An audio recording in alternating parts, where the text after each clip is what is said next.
So Michelle Lynne, a wonderful pianist, a coach, incredible musician, songwriter, singer-songwriter as well. She performs most commonly with Candlelight, correct? You're performing all over Europe in amazing venues. You just played the Eiffel Tower about a week Yeah, ago, week and a I half ago, did. 2 weeks ago. Exactly. Yeah, unbelievable. And Yeah, you have a new album out called One Step at a Time. there it So, is. yeah. Oh, beautiful. The CD copy. Thank you. Yes, physical copy because we all have CD players in 2025. So I have had one. to make sure I had one. They're out of cars. They're hard to find. It's too bad. I mean, I It's too love bad. CD.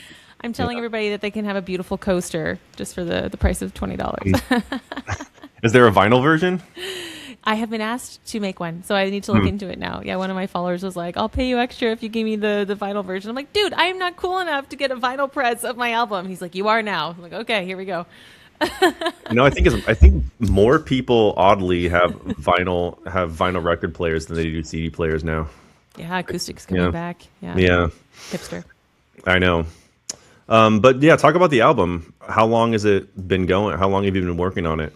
Yeah, so it's a crossover album. It is a combination of original songs that I wrote and sing on. I wrote the lyrics as well, and then I combined it with some piano pieces, classical piano pieces. I'm a classical pianist by trade. And so I started writing the songs around 4 years ago in 2021. And I knew that I wanted to mix it with some classical just to be able to show both sides of me. As an artist, we're really often put into a box, or we're told to stick in a box. If you want to make it, you got to pick your lane. And so for me, it was always kind of, oh no, like how do I navigate this of showing these two sides of me, or maybe I don't show them at all. And so it was kind of a long journey with that. And then ultimately I decided the best thing was just to kind of come out with this compilation album. So yeah, 4 years ago, started writing and recorded all of those singles, released them in 2022. And then the last year or so, I've been recording the classical side, worked with a different studio in Brussels for that, did the whole editing, mixing, mastering process, and then now finally got the whole thing released in one go. How does songwriting happen? How do you think of lyrics? Oh, that's a great question. I grew up with country music, so I think the story is really paramount. I took a songwriting course, and it was always talking about how do you want the people to feel, imagery. What are some, sometimes you'll see something that kind of strikes you or it sticks with you. I mean, you talk about this with your content. You're like, that you have a good hook when it doesn't leave your mind for the rest of the day. So sometimes you'll think about a concept or a visual and it just like doesn't really leave you. So one of the ones for me is in the first single. It's called Hold On. It says pick up all the pieces. There's life on what's behind. And that actually comes from a story in the Bible when they feed the 5,000 with bread and fish. And there wasn't enough, but the food was multiplied. And then at the end, Jesus says, pick up the pieces. And I was like, well, why would you pick up the pieces? Everyone's been fed and they're full and we're good to go. And so for me, my life had kind of exploded in a million pieces and I thought that there was nothing left. And when I read that verse, it like jumped out at me. And it was like, pick up the pieces of your life because there's still life on it. There's still something here. And I was like, okay, like I need to figure this out. I had to rebuild. And it was long and painful. But that really spoke to me. So I think, yeah, finding these kind of like this image that really sticks with you can be a good starting point. So you were going through that during the pandemic, and it was just like a whole thing came to a head, and then Yeah, all these exactly. songs are floating through your head, and then so you get an idea. It's just a concept that stays with you. So it's not like an idea that pops into your head randomly, and then you got to write it down. This is like something you're living with and you're thinking about it all the time, and then it just becomes a song. Correct? I mean, I write kind of instinctively. So I think I would sit at the piano and I would kind of maybe get a line or two. And then from there, I kind of flesh it out, I would say. But it's not something that is cognitive or logical or like, I'm going through this hard thing. I need to write about it. I think it's just like everything's kind of marinating in your heart. And then you sit at the piano. For me, I'm a pianist. So you see what kind of comes out, sing a few lines, and you're like, okay, this could be something. Worked with a great producer, but he actually didn't help me with any of the lyrics. I think it was just a matter of like I journal a lot. So I've been in that process of just writing. So what I would do is I would just write pages and pages and pages, just kind of like Julia Cameron talks about in The Artist's Way of those morning pages. And then after that, I would highlight like words that jumped out to me, anything that seemed worth noting. And then from there, I think I could kind of put some crafts together. So it starts with the words, right? Yeah, kind of. I mean, sometimes I'll sit at the piano and I'll I'll just put a chord down and then I'll kind of find a melody on top of it. And I record with my voice memo on the iPhone. and I'll just start to sing kind of spontaneously over that chord progression. Just kind of like find a flow. So that's how I know I started writing the title track in 2021, because I have a voice memo of me trying to figure out the chorus. And it's funny to listen back to that now, because I'm like, okay, it was there. It just wasn't polished. Okay. Yeah. And do you have to dedicate time to these songwriting sessions, or they just happen spontaneously whenever you have time? Well, 2021, I had a lot of time. So, I think I would just sit at the piano, maybe once a day and just kind of meditate, chill out there. Now I haven't been writing in the last year. I've been too busy running around trying to save the world. So I need to create some time to get back to it. Uh-huh. And then when you're recording in the studio, and how does that process work? I mean, evoking emotion in a studio, how does that work? Getting emotional. Yeah. I read a really great book about acting once, and I think that helped me a lot. It always comes down to your intention. So again, I mean, I'm a classically trained pianist, so we think our whole lives about like, what is the sound that I want, training your inner ear, and then trying to reproduce that sound. So I think with the songs, it was like, okay, what are the words? What do they mean to me? Find a visual or some kind of imagery for that line, and then kind of start with the feeling. And then usually from there, I could kind of just get into the flow and turn off my inner critic. And I had an amazing producer, August Green. He lived here. Now he lives in Portugal. And he was so cool because he would just help me be totally chill. And, my dog was in the studio with us. We were just hanging out, having fun. He's like, all right, let's try it again. Like, there's no pressure. We had longer recording sessions. Like, there was no tight timeline. I think that helps being like a small independent artist, because you're not paying like $1 million to be in the studio for a day. You're just like, all right, we have like 3 hours. Let's just see what comes out. It's like, okay, cool. Like, teach me how to not be a perfectionist, please. So that was good. Yeah, I bet that's difficult. Yeah, I mean, I've had to learn from other people who aren't so stressed and intense. I'm like, oh, there's another way to do this. I should learn from them. So I think I've learned to chill out. Mm-hmm. Creating the vibe in the studio. And then when you go to perform, so you're not thinking necessarily about a sound even, or how the vocal is supposed to be in terms of perfection. It's more just about feeling and letting that feeling come through your voice. Yeah, exactly. My vocal coach would always tell me, like, start with a feeling, and that people can't resist beauty and authenticity. So if people can hear from the beginning that you're being real, you're not trying to put on this facade, I just kind of lean in. I can't explain it other than that. It's just like you find that feeling and you're like, okay, you got it. Are you in the pocket? Like, okay, let's go, and just lean in. And then I always close my eyes because it's just easier. And I play as I sing. So then I feel so comfortable because I'm in the groove with my hands. My hands are so familiar with the keyboard, obviously. And then with the voice, it's just because like you're just supporting yourself, and then it feels really like doable and good. Mm-hmm. And then have you performed these songs in public a lot? Yeah, because with Candlelight, actually, like I get to sing a couple of songs per show. So Candlelight is a light classical concerts. You can say a lot of my programs are pop. So like with the Adele show or Coldplay, I'll sing a couple songs, and then maybe as an encore, I'll do one of mine. And the response is so overwhelming. I mean, people will often say that they're like, oh, your song at the end, it just really touched me. And I think it's because it came straight from my heart, and people feel that. So that's what I mean. Like, it doesn't have to be a perfect clip or take. It's just that people need to connect with that emotion, and when they feel that it's real, then you know that you've reached your audience. Mm-hmm. And how do you get yourself in that headspace consistently where you can just channel that emotion? Because it must be different, right? When you're in a studio and you have your dog there and it's all comfortable and you have multiple takes versus on a stage. How do you nail it? How do you get in that mindset every single time, or most times? I think I've just been like really grounded in gratitude lately. I mean, I'm not taking anything for granted. I'm getting to play shows that I never dreamed of. I mean, you mentioned the Eiffel Tower. I mean, like these are kind of pinch me moments. So I'm like, I got to soak this up. I'm thinking more and more about like when I'm 80, what am I going to remember? And it'll be like, Michelle, you need to go for this because this is awesome. So just I'm letting go of so much of the stuff that used to hold me back. I think I just want to run fully and committed, giving everything that I can in this moment. And the audiences that I'm playing for, they are not judgmental audiences. I've been extremely blessed with the type of people coming to my concerts. A lot of them, it's like their first concert ever. They're just grateful to be there. They're crying. I mean, these are not people who are listening to recording after recording, comparing style and articulation and knowing like the correct way. So for me, that was where I got caught up so much my whole life, because it's like you just so badly want to be the right way. And now it's like, well, these people are not here for that. So maybe I need to let go. And hopefully my excellence can continue to grow in like what I would call a safe environment, safe audience environment. You know, if I was playing Carnegie and that people were all there to tear me apart, I might be giving you a different answer right now, but I'm not. That's not my story. So I'm just really embracing the people that I get to play for and enjoying that. Yeah. So basically you don't care as much anymore, meaning in a good way, not in a bad way, but it's about the response. I want to say yes, but no, I think I really do care about the response. But the thing is that these people have been so generous and kind with their response, because they're not there to criticize.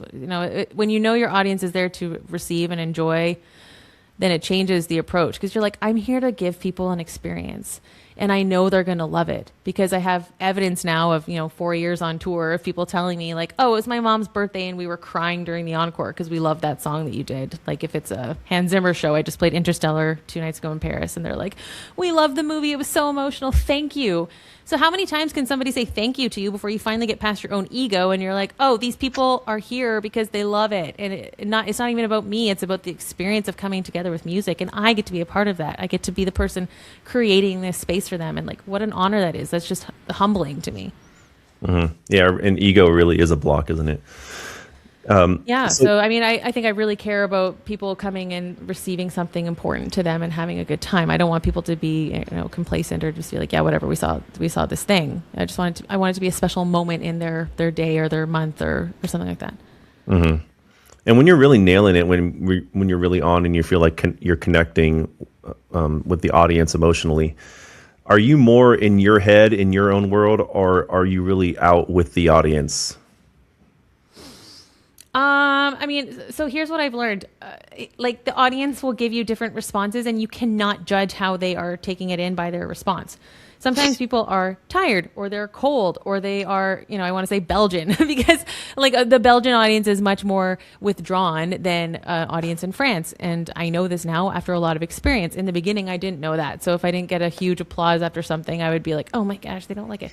But again, like, after getting so much evidence and just getting more comfortable with myself and who I am and what I give and seeing the messages, like I've just gotten over all of that doubt and questioning, because I'm like, I know that 85% of people are walking out of here and they've had a good time.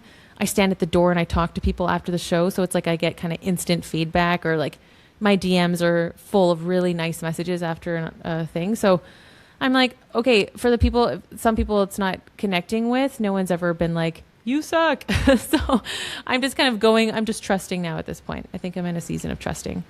Mm-hmm. Absolutely. And do you play out to the audience, or do you bring them into you? That's a really great question. And I've thought about that because we had a conversation about that last time I was on the show. And so now, and also my vocal coach and I talked a lot about this. Like I've started to play a lot more with the dynamics and the energy in the room, I think. If you can tell the audience is distracted, for example, I'll take extra time before I start the next song. Like I will keep my body language super poised. I will wait and I'll create space and even a little bit of tension, because people are like, when's she going to start? I've had stuff where the church bell starts ringing, because we start the concert at 7 and the bell goes like 7 times and then it goes another 7 times because, I don't know, they ring it twice. And I just sat there and I fully waited, and you could hear the audience is trying to get a bit restless because there's like 300 people sitting there like, when is this girl going to start? And I'm like, sorry guys, but the bell is going to ruin the opening of my piece. So let's just wait. We have time. You paid to be here. I'm happy to wait. I'm going to play a little bit longer. And so that's these moments where you don't have to rush through your life. You can actually create space for people to just sit. Like, how often do people get the chance now to just sit and be and not be thinking of their to-do list and not be trying to answer 1,000 messages? And it's like, you know what? We're just carving out this spot to rest and receive and be human for this hour. Mm-hmm. Yeah. Amazing. So it's both in a sense. Yeah. Depending on the situation. Now I've started to be like, okay, this is high energy. I'm going to give. But then sometimes you realize like, okay, I can bring in for this moment of intimacy or closeness with the audience, and you can feel them with you. And I've started to kind of be a little bit more daring, like looking people in the eyes between shows and just kind of getting like a couple nods or a couple smiles. Like, you only need to know that there's a few people with you to feel like, all right, I don't need 300 people smiling and cheering. I just need to know that I've got some connection with them, and that's enough now. And when you're singing these songs, which in some cases are very personal, are you feeling the emotions that you intended for the song in real time? Or are you just kind of not going through the motions, but, just kind of like, are you blanking out and just performing the song and then it's over and then you're not really thinking necessarily about the backstory while it's happening? What's the deal? Yeah, that's a great question. So it's great. This album just came out now, and I had like kind of my first album release concert the 29th, the day after it released. And I was playing through the songs to prepare for the concert, and I was like, man, this is pretty raw. I was like, I can't believe this is out now today, because I'm on the other side of that season in my life. There was a point where I never thought that I would be able to get through it, much less over it. But now, like, praise God, I am. So to go back and be like, whoa, that's intense. So I wouldn't say that I blank and just do it. I would say maybe I go into the idea of it, but I don't re-feel the trauma or anything personally, because the stage isn't the place for that. Like, I have bled and cried, and now I've healed. So I talk about this a lot. Like, I don't bleed on social media. I don't think musicians should bleed on social media. If you have an audition that you get rejected from, or if you're going through something really difficult, like, social media is not the place to go and cry onto your audience, right? I think you should go through something, process it in a healthy community or in therapy or whatever. And then you can talk about the story publicly, like what you've learned and the lessons and how to help someone else. So I think that's where I'm singing from now. It's like, hey, I went through this and I can help you if you're there too. And as a result, like, I get a lot of messages from people, like people have had bad breakups or like deaths in the family, or they haven't had time to grieve. And they're like, hey, like, your words really touched me. I've got that on repeat at home. And I'm like, that is so awesome. And I'm so glad that I don't need to, that's not my reality anymore, but I don't forget that it was, because that's where these songs came from. Mm-hmm. And was it different when you were recording them, 3-4 years ago? Was it more raw? Were you living those emotions in real time during the recording? Man, you know what? So the first song, Hold On, you can hear in the 2022 version, my voice, like, it lacked a little bit of confidence and groundedness, to the point where I was like, I can really hear a difference between that and the last song that I did. So I actually chose to re-record Hold On. I did it on this microphone in my living room 4 weeks ago, and I sent it to my producer in Porto, and he remixed it, and the difference was astounding. And I sent it to a couple friends, and I was like, what do you hear? And they're like, yeah, you sound so much more confident now and grounded. And it's someone who has lived that experience and gone through it. And I think back then you could really hear, like, I'm still in this. I still haven't figured it out. I still don't know what's going to happen. Back then I was singing that song to myself, like, hold on, because I don't know how we're going to do this. And now it's like, hey, hold on, because things will get better. And like, I can prove that to you, and not to me personally, but to anyone who's listening to this. Mm-hmm. And now the song became a message. That's fascinating. I mean, and now that you're in a different headspace, how do you still retain the original intention of the song, but still, but perform on stage now, and, you're in a different headspace? How do you bridge that gap? I mean, I think it's that idea of the song was, back then I was singing it for me, and now I'm singing it for them. So it's become a message of my heart to give to someone else. Like, if you're suffering, here's hope. Here's something I can extend to you. Here's like an olive branch, or like a vision to get through it. But I don't need to tell myself that anymore. I remember where I was, and I remember how we got out of that. And this is, I mean, you also learn a ton of this stuff in therapy, right? Like the different parts of yourself, the different pieces of yourself, and staying connected to be wholehearted. And this is something I think artists really have to do, is learning how to connect with all the pieces of ourselves, because ultimately we bring all of ourselves on stage.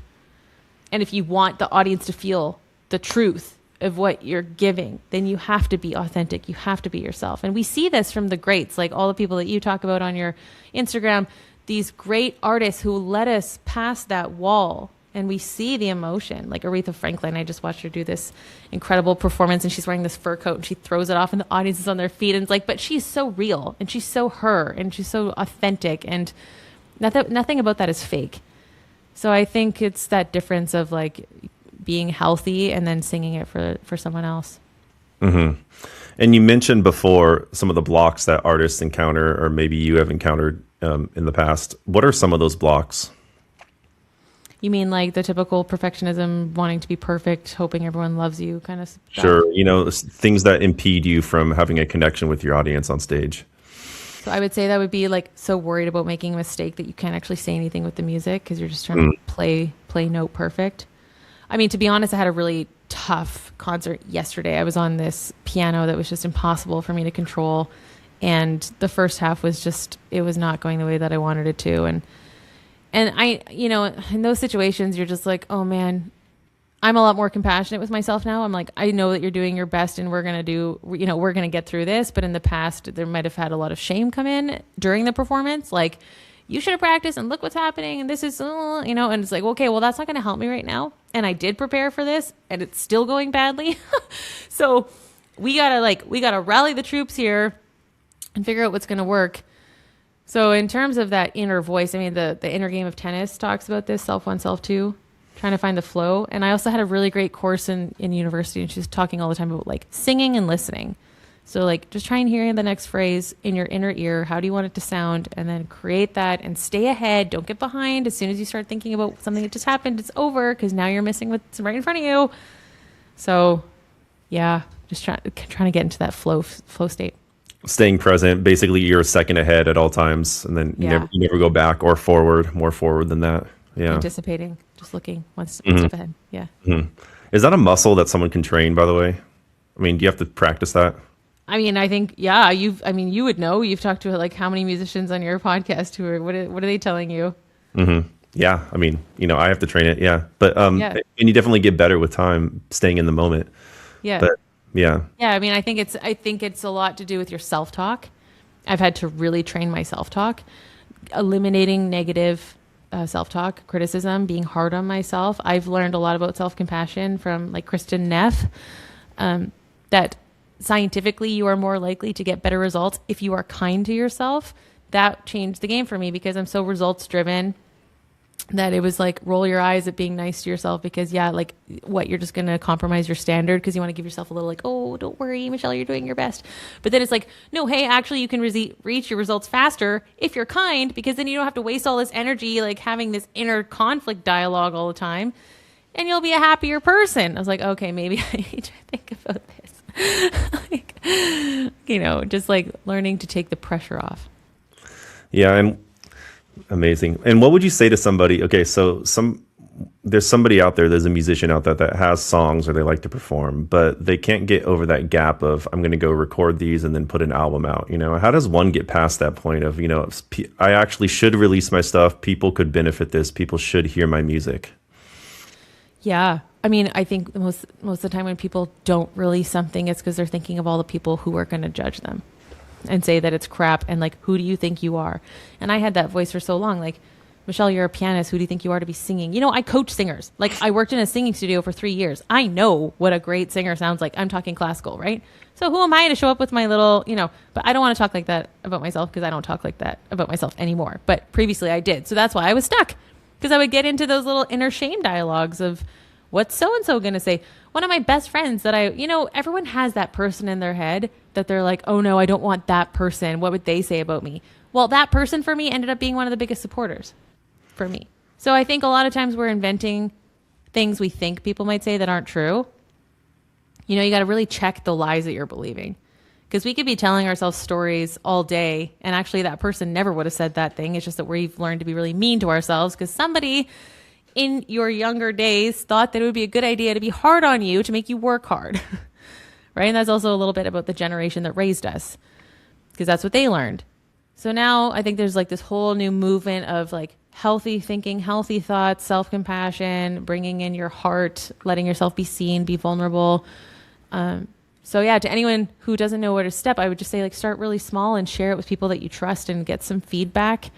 Ask, you have to write a lot of bad stuff to get something good. Give yourself some time. Plants need water and sunlight to grow. So give yourself some time and space to be creative. We're not factories or machines. You can't just like pound out stuff or else it's not going to have any value or depth. Yeah. I used to think that too, when I was much younger, like, why would anybody want to hear me? What's the benefit of, what do I have to say? What Yeah. separates me from anybody else? So it's a difficult thing sometimes, right? Yeah. And then, one of my dear mentors, Bernhard Karras, he talks a lot about like, we've all put in the time. If you're at any kind of level of being a professional musician, like you've put in hundreds of hours, like at some point you need to trust the work that you've done to know that you're largely above the average person who's just going to enjoy what you're doing. And that's really, again, it's about finding the right audience, finding the people who are going to appreciate what you're doing and focusing on them and not focusing on the people who would tear you apart or criticize you, because then they can go listen to like the greats of, the ones playing perfectly, let's say, quote, perfectly. And even then, I mean, we just had the Chopin competition. And if you read the comments, I mean, these people are playing like light years incredibly well, and everyone still has something negative to say no matter what. So it's like, how can you win this game? It's a losing game. Yeah. Yeah, absolutely. And your career, it just seems, it's so interesting. You're playing these amazing concerts all over Europe. You have this coaching program, you have a business, right?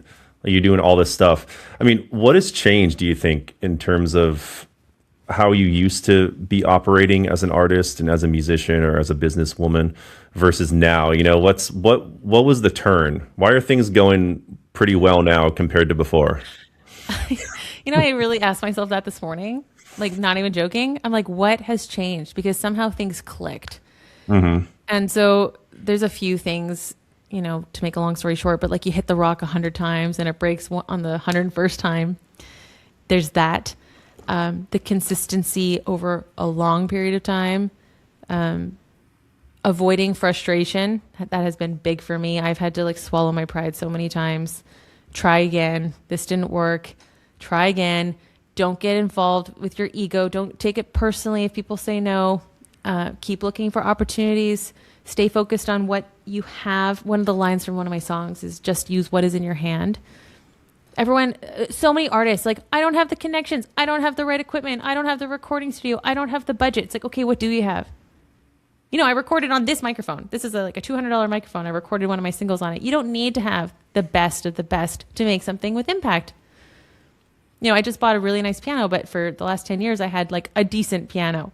So we got to use what we have until we can scale to the next level. And then we can also learn to sustain the next level. Because the worst would be like, what if you had everything you wanted right now? Would you know how to use it? And we say this to our clients and the fearless artists, like, what's your dream gig? Okay, if they called you tomorrow and said, get on the stage, are you ready? Are you prepared for that? Probably not, right? So we have to get ready. We've got to put in the work now. And what else has helped me is getting people around me. I mean, I pay people to do stuff that I'm not good at or just don't have time to. So I've got 2 assistants. I'm not doing bookings and hotels and trains. I'm not updating my website. I've got content being made for me. Like, I spit out ideas, I voice memo stuff, and that gets posted for me within the day. And so I've just had to take a lot off of me and to stay focused on what I can do and to give myself a focus. And you've had trials, which is part of the inspiration for the album in the first place, right?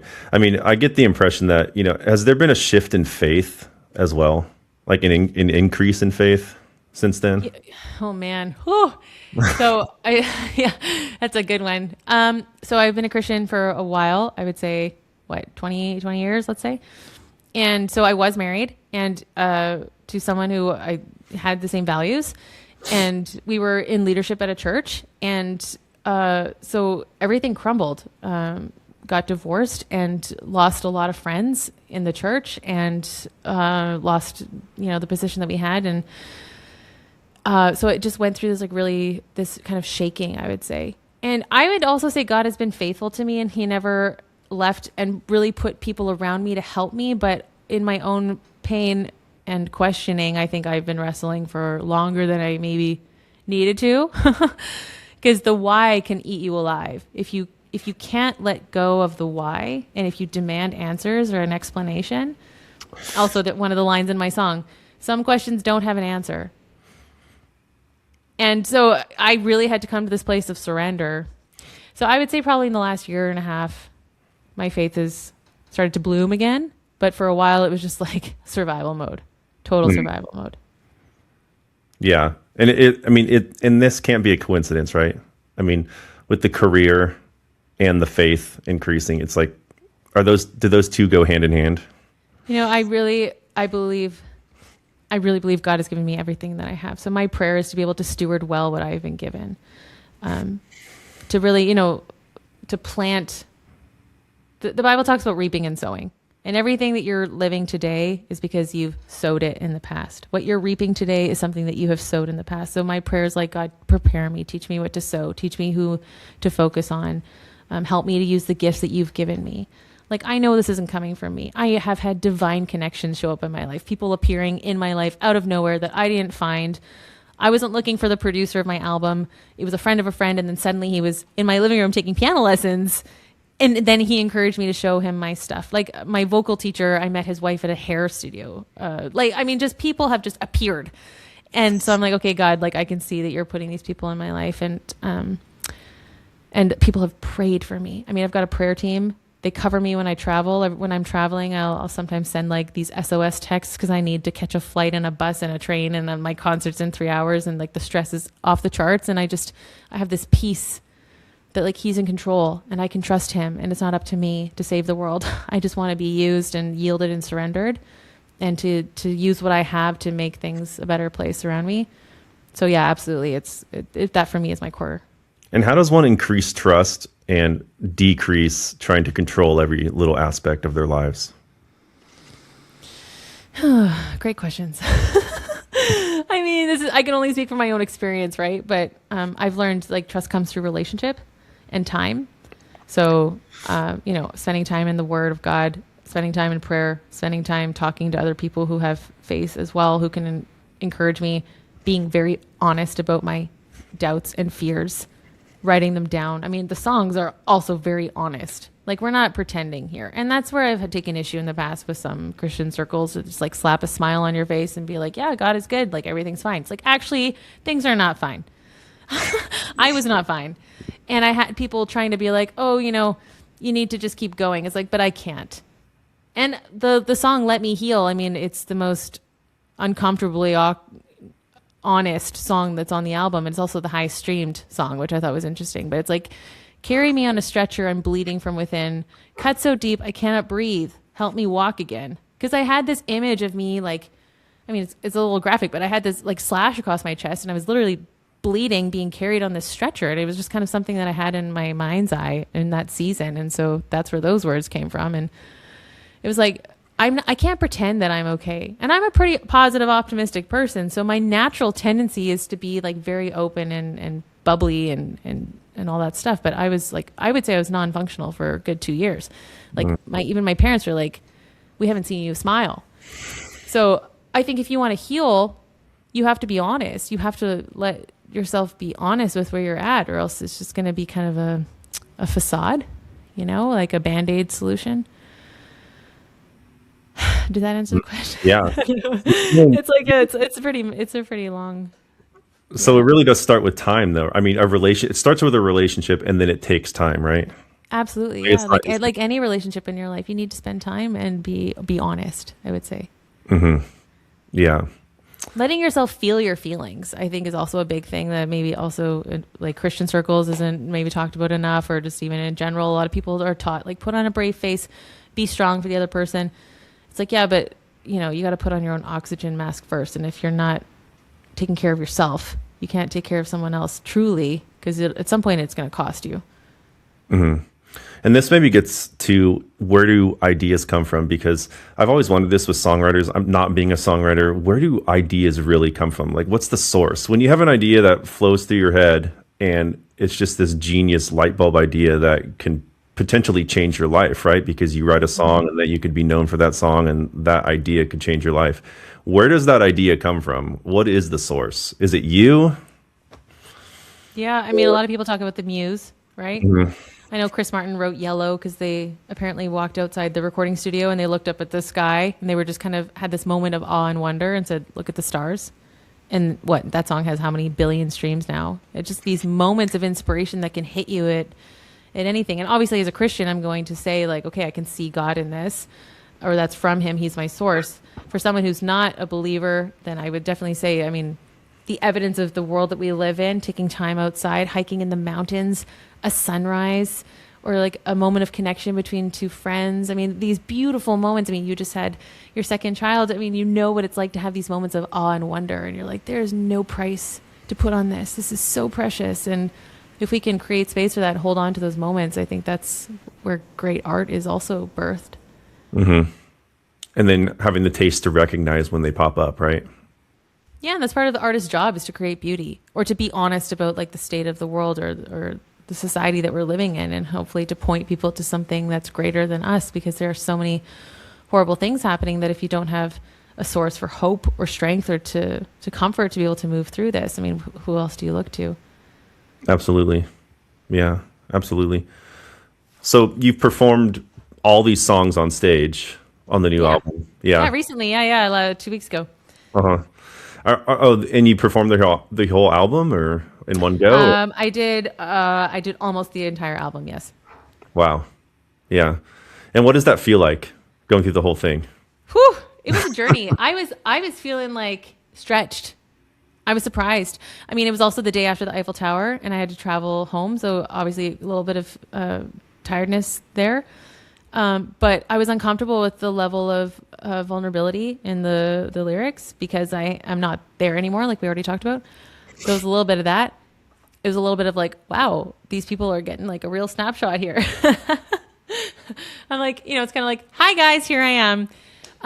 But then the response after, people were coming up in tears and gratitude. And so again, you just realize, okay, like this is the job of an artist, to be real, so that people can also be real.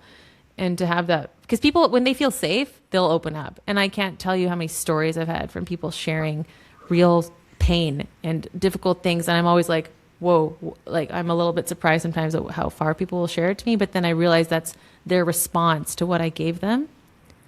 So that's been really interesting. So I would say for me, it was a stretch. And also it was my first time doing this kind of concept of mixing the classical with pop stuff. So there was a little bit of like, people don't know what they're signing up for. They don't know me. I haven't presented myself to the world like this. This isn't my brand. I'm just stepping into this. So like, I hope you like it because you're here for an hour. There's still a little bit of that. And also finding the flow, because I played some Mozart and Chopin in between. So it was the first time kind of attempting this concept of mixed genres. And I was feeling vulnerable. But I'm sure there's certain times where you feel more guarded than other nights, right? Certain times where the wall is up a little bit more than it would be. I mean, how do you remove that? How do you get to the place where you can consistently connect with it? I know we touched on this before, but I just kind of want to clarify it for people. Are there techniques involved before you got like backstage? Or there's certain things that you're doing so you can ensure that you're vulnerable or emotionally connecting on stage? Okay, so if I'm having an off, it's been a tough travel day, or I'm tired, or I just maybe have this like, oh, I don't want to do this. Mm-hmm. Then there is a real energy that comes from what we do, right? So first of all, like even just walking on stage, like posture on, smile on, like I am here. People have paid money to be here. I better first of all check myself and remember that like this is an honor, and a lot of people would like to be in this position. So there is a measure of like, be aware of the gift that this is to do right now. And then second of all, usually by the time I get through the welcome, I do like a little welcome speech. And then I hear people kind of, I say things to help them set expectations for the evening. So I'm like, I hope that you're fully relaxed by the end of this. Thank you for being here. Thank you for sharing in this evening. This is going to be special tonight. Like it's going to be a real important moment here tonight. And you can hear people like, okay, this is cool, right? And you're like, okay, now I know what my job is here tonight, and I'm going to serve. I'm going to take what I have and I'm going to give. And that's what my job is. And then instantly I get that energy back to me. So I think sometimes I need to give first, and then the cycle comes back, and then I get into it. And I'm like, okay, here I am. Yep, I'm back. Okay, it might take me like a song or something, but that's on like the tough nights. And then some nights I run out there and I'm like, yes, let's go. This is awesome. So it starts with an icebreaker. There has to be that. Yeah, sometimes I got to talk myself into it. You got to kind of parent yourself sometimes too. Be like, hey, are you good? Like, how are things going? This is a lot. How are you handling it? Are you okay? And I've just learned how to kind of check in with myself first and be real. But that connection with the audience before you even play, that's important for you. That's like I play one piece first and then I say hi. Okay. So I like that too, because I can create, like we talked about before, like creating that space or that moment. And like, I make sure everyone's silent before I start so that I have that moment, because there are so few moments like that in today's age. People are, especially if you're in the bigger cities. I mean, you can't walk down the street now with being wall to wall people. So to have this moment of silence, it's like this precious thing that we don't get so much anymore. It's like, okay, we're going to enjoy this. Yeah. And people are not on their phones at that point, hopefully. It's just like one of those things. It's a rare moment nowadays. Exactly. Yeah. Stillness. It's something we really need to practice. Yeah, absolutely. Is there anything else you would like people to know about your new album? It's amazing, by the way. Your voice sounds incredible. Thank you. Thank you. Yeah, it's out. It's out on every platform. So, I mean, if you're listening, I'd love to hear from you and send me a message. And I give credit to I love my dad so much. And I started singing with his band when I was 4. So I always just think of the people in my life that I did this with who helped me get this far. And I really appreciate the chance to talk about it too with you. Yeah, really enjoyed it. And hopefully we'll see a vinyl version coming up. I'll get you in. Yeah, just congrats, by the way. It's just incredible for even putting it out there. It's a vulnerable position to be in, but it's going to help a lot of people, and it sounds amazing. So congrats, Michelle. Thank you so much. It's really kind. Great. Well, thank you. Thanks for being on. Appreciate it. Thanks for having me. Sure.